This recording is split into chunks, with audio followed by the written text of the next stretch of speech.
Good morning mga boss. Meron nga pala tayo ditong Toyota Camry. Meron siyang check engine.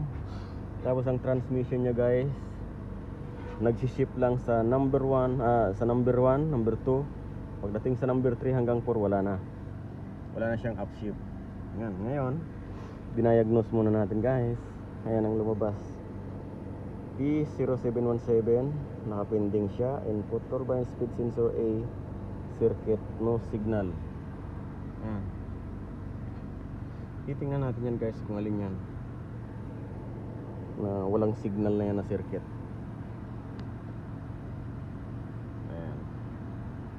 Ayan guys, ang nakikita nyo, ito yung nasa unahan.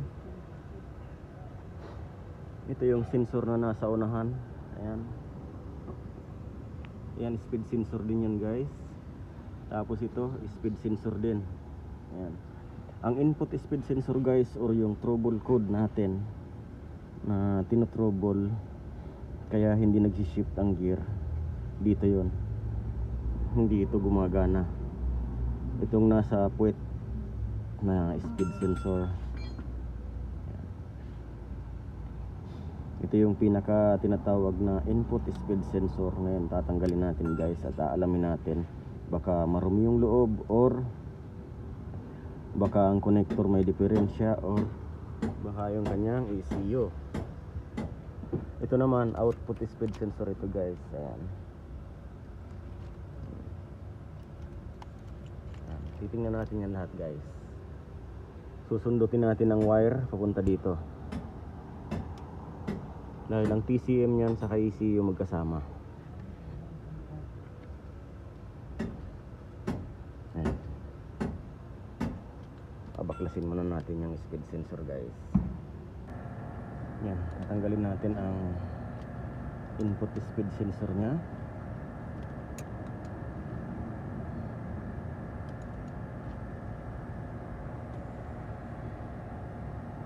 Yan, tanggalan natin yung nut, ay tornilyo.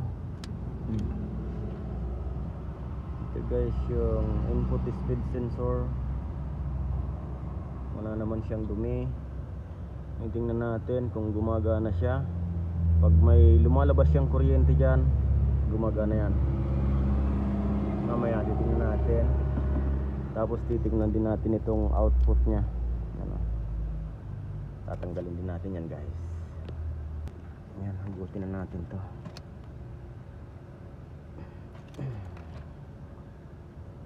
Malinis din guys, pareho silang malinis. Yan,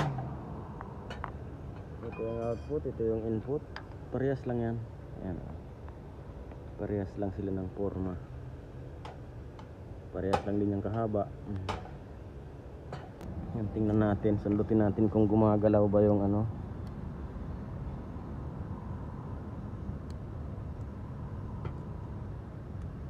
Oo, umiikot naman eh.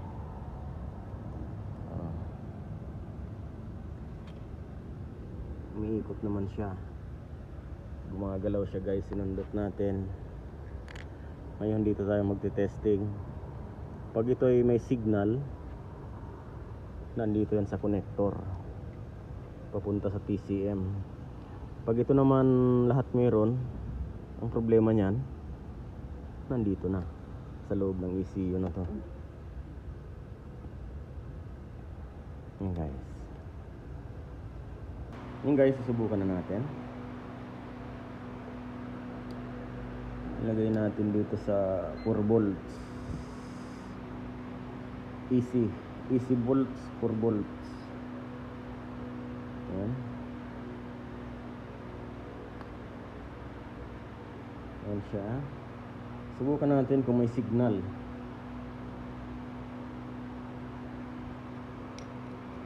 Meron. Magto 200 din. Ayan. Lubaba. 0.200 ang pinakamataas niya, 250. Baka marumi lang. Tingnan natin.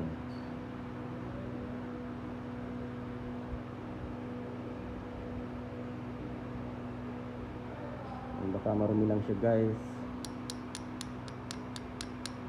Mababa talaga. 0.200 lang ang pinakamataas niya. Ito naman yung output speed sensor guys. Subukan natin. Ayan.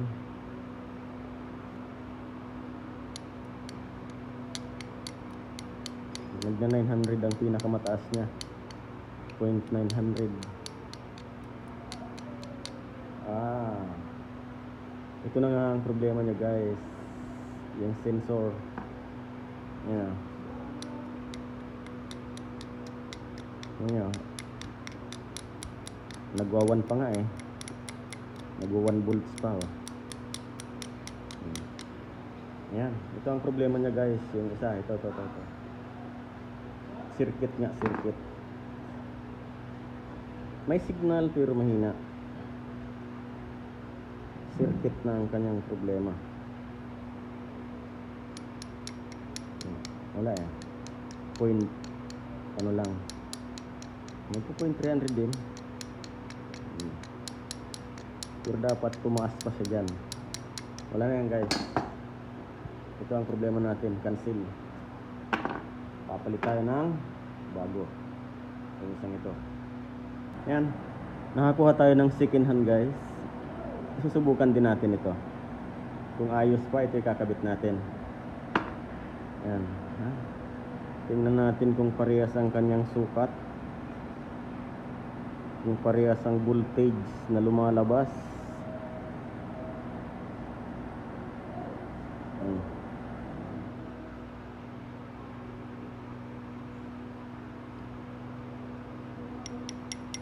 Oy, parehas nga.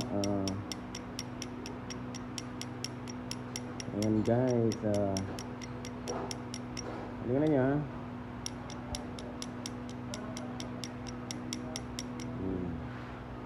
Pag parehas ang lumalabas, ayan, ibig sabihin gumagana yan.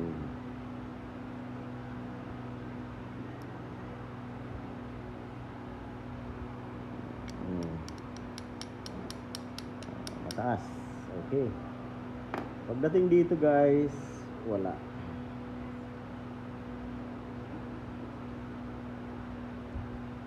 Mahina.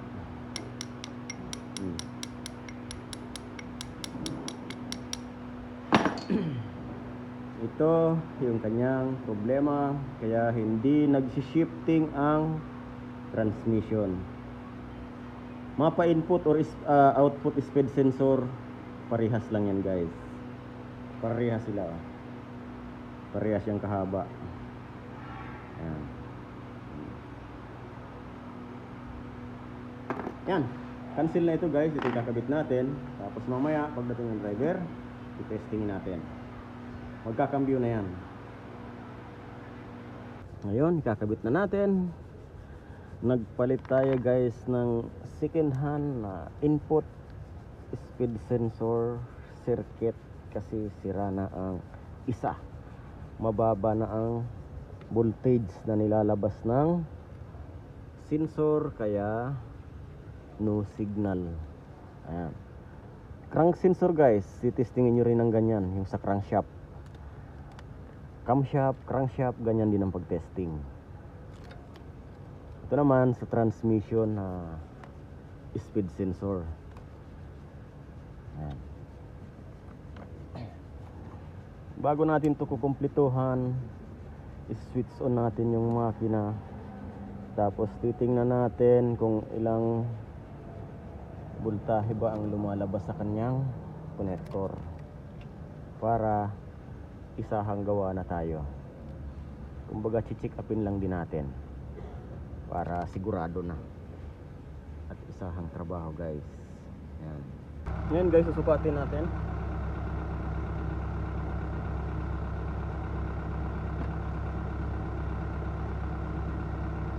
Switch on muna natin, switch on.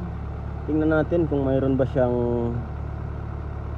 lumalabas na negative or positive. Ayan, parehas siya negative, kailangan lumabas dyan.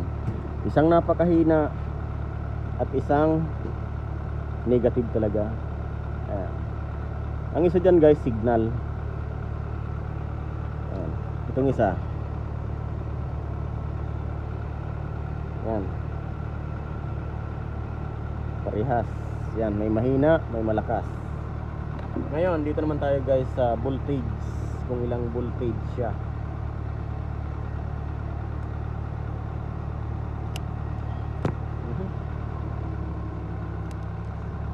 Kung ilang volts ang lalabas. Para sigurado lang tayo. Mahirap mag-ulit. Yan.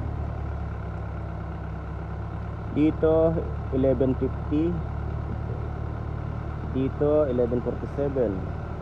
Ayan, natanggal pa.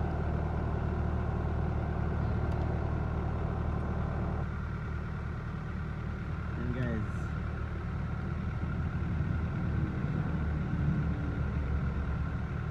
$11.48, $11.46. Ayan.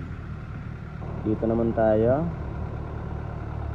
11.49, 11.47, 48. Yan, ayos guys. May ibig sabihin, mayroon siyang connection sa ECU. Yun nga talaga, circuit lang ang problema. Mag-upshift na yan guys. Hindi na yan may stock sa third gear. Pinandar na natin, ini-live data natin guys. At titingnan natin kung gumagana na. Kasi kanina 0-0 yun. Yung NC. Saan na yun? Yan. NC 0. Yan yung ano, yung output. Hindi kasi siya tumatakbo kaya 0. Nakaparking. Yan. Kaya siya hindi gumagalaw. Pero kung tumatakbo na yan sa kalsada, gagalaw din yan guys, kagaya nito. Ito yung ating hinanap na problema guys. Yan. Yung speed NT, yan yun. Ngayon, gumagana na siya guys. Kapag nag-reverse ka, magsi-0 yan. Ayan. Or drive. Drive. Ibig sabihin tumigil siya. Kapag yan nag-permanent guys, pwedeng sensor, pwedeng wire, pwedeng TCM ang problema. Ayan. Kagaya ng ginawa natin kanina, 0 ito. Ngayon nagre-reading na siya. Ayan. Okay guys, mamaya i-testing natin ito kapag dumating na yung driver. Sa live data nyo guys, makikita yung mga gumaganang parts at saka hindi gumaganang parts. Kaya palagi kayong magla-live data. Kaya pag may troubleshooting kayong ginagawa, transmission man yan, mapamakina, kailangan i-monitor nyo ang live data para hindi kayo mahirapan. Dito na nga pala guys yung ating transmission.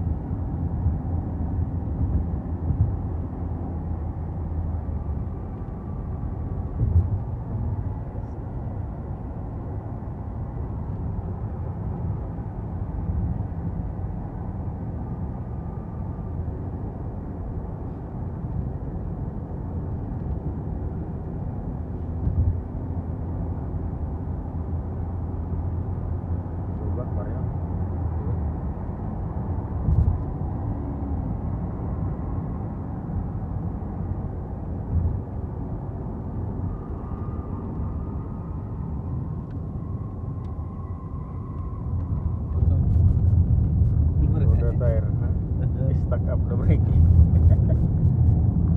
Nag-i-stuck up ang preno.